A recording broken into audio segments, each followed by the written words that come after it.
ഈ പരസ്പരമുള്ളൊരു അറിയലുണ്ടല്ലോ, അത് പരസ്പരമുള്ള സ്നേഹത്തെക്കാൾ വലുതാണ്. നമ്മൾ പറയും സ്നേഹം സ്നേഹം സ്നേഹം എന്നല്ല, പരസ്പരം ഒരു മനസ്സിലാക്കലുണ്ട് ഒരു മനുഷ്യന്. ഓരോ സമയത്ത് ഓരോ സ്വഭാവം ഇരിക്കും മനുഷ്യന്. രാവിലെയുള്ള അളവില് ഉച്ചയ്ക്ക്, ഉച്ചയ്ക്കുള്ള അളവില് രാത്രി. അതെന്തുകൊണ്ടാണെന്നറിയോ? നമ്മളെ മണ്ണിൽ നിന്ന് സൃഷ്ടിച്ചതായതുകൊണ്ടാണ്. ഖുർആൻ പറഞ്ഞല്ലോ, മണ്ണിൽ നിന്നാണ് മനുഷ്യനെ സൃഷ്ടിച്ചത്. എല്ലാ മണ്ണും ഒരുപോലെയാണോ? അല്ല. ഒരേ മണ്ണ് തന്നെ എല്ലാ സമയത്തും ഒരുപോലെയാണോ? അല്ല. മണ്ണിൽ നടക്കുന്ന ഈ ഭാവമാറ്റങ്ങളുണ്ടല്ലോ, ഋതുഭേദങ്ങളുണ്ടല്ലോ, അത് മണ്ണ് കൊണ്ട് സൃഷ്ടിച്ച മനുഷ്യനിലും ഉണ്ടാവും. അതുകൊണ്ട് ഈ മനുഷ്യന് വേണ്ടത് അത്രയേറെ ശ്രവിക്കുന്ന, അത്രയേറെ ശ്രദ്ധിക്കുന്ന, അത്രയേറെ തൊട്ടടുത്ത് നിൽക്കുന്ന ഒരാളെയാണ്. ഞാൻ പറഞ്ഞു വന്നത് ഇതായിരുന്നു. 20 ആളുകൾ ഒരു ക്ലാസ്സിലുണ്ടെങ്കിൽ 1-2 ആളുകൾ നമുക്ക് അത്രയും പ്രിയപ്പെട്ടവരാകാനുള്ള കാരണം അവർ നമ്മളെ കേട്ടത് കൊണ്ടാണ്.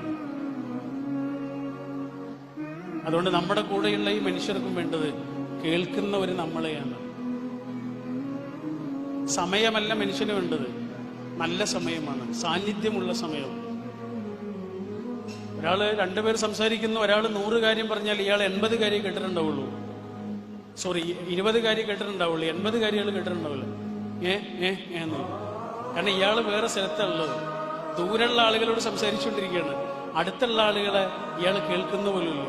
അതുകൊണ്ട് എന്റെ വാക്കുകൾ അവസാനിപ്പിക്കുമ്പോൾ പറയട്ടെ, നമ്മുടെ കൂടെയുള്ള ആളുകൾക്ക് കൊടുക്കേണ്ടത് ടൈമല്ല, പിന്നെയോ ക്വാളിറ്റി ടൈമാണ്. സമയമല്ല കൊടുക്കേണ്ടത്, സാന്നിധ്യമാണ് കൊടുക്കേണ്ടത്. അതിനൊപ്പം ഉണ്ടാകണമെന്ന് പോലുമില്ല.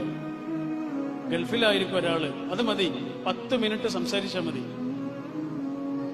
അതുകൊണ്ടാണ് ജോലിക്കാരായ ഉമ്മമാരോടും ഉപ്പമാരോടും കൗൺസിലിംഗിലുള്ള ആളുകളൊക്കെ പറയാറുള്ളത്, നിങ്ങളുടെ മക്കൾക്ക് കൊടുക്കുന്ന സമയം ക്വാളിറ്റി ടൈം ആയിരിക്കണം. എല്ലാ ഡിവൈസസും ഓഫ് ചെയ്യുക, എന്നിട്ട് മക്കളുടെ മുഖത്തോട് മുഖം നോക്കിയിരിക്കുക. പറയുന്നത് എന്താണോ അത് തിരിച്ചു പറയാൻ കഴിയുന്ന അത്രയും ശ്രദ്ധയോടെ മനുഷ്യനെ കേൾക്കുക. എൻ്റെ ഒരു സുഹൃത്ത് ഈ അടുത്ത് പറഞ്ഞു, പാതിരാവിലും കെട്ടുപോകാത്ത ഒരു നീല വെളിച്ചമാണ് നമ്മുടെ ബന്ധങ്ങളിലെല്ലാം വില്ലനായിരിക്കുന്നത്. പാതിരാവ് കഴിഞ്ഞാലും കെട്ടുപോകാത്ത ഒരു ചെറിയ സ്ക്രീനിന്റെ വെളിച്ചമാണ് നമ്മുടെ ബന്ധങ്ങൾക്കിടയിലെ എല്ലാ വെളിച്ചങ്ങളെയും തച്ചുകെടുത്തി ഇല്ലാതെയാക്കുന്നത്. അതുകൊണ്ട് ബന്ധങ്ങൾ മനോഹരമാകട്ടെ. മനുഷ്യർ, കൂടെയുള്ള മനുഷ്യർ അത്രമേൽ പ്രധാനമാണ്. സ്നേഹിക്കുക, വീണ്ടും സ്നേഹിക്കുക, തടഞ്ഞു നിർത്താനാകാത്ത വിധം സ്നേഹിക്കുക, അത്ഭുതപ്പെടുത്തുന്ന അത്രയും സ്നേഹിക്കുക. ഒരു മനുഷ്യൻ എങ്ങനെയാണോ അങ്ങനെ അയാളെ സ്നേഹിക്കുവാൻ നമ്മൾ വളരുക.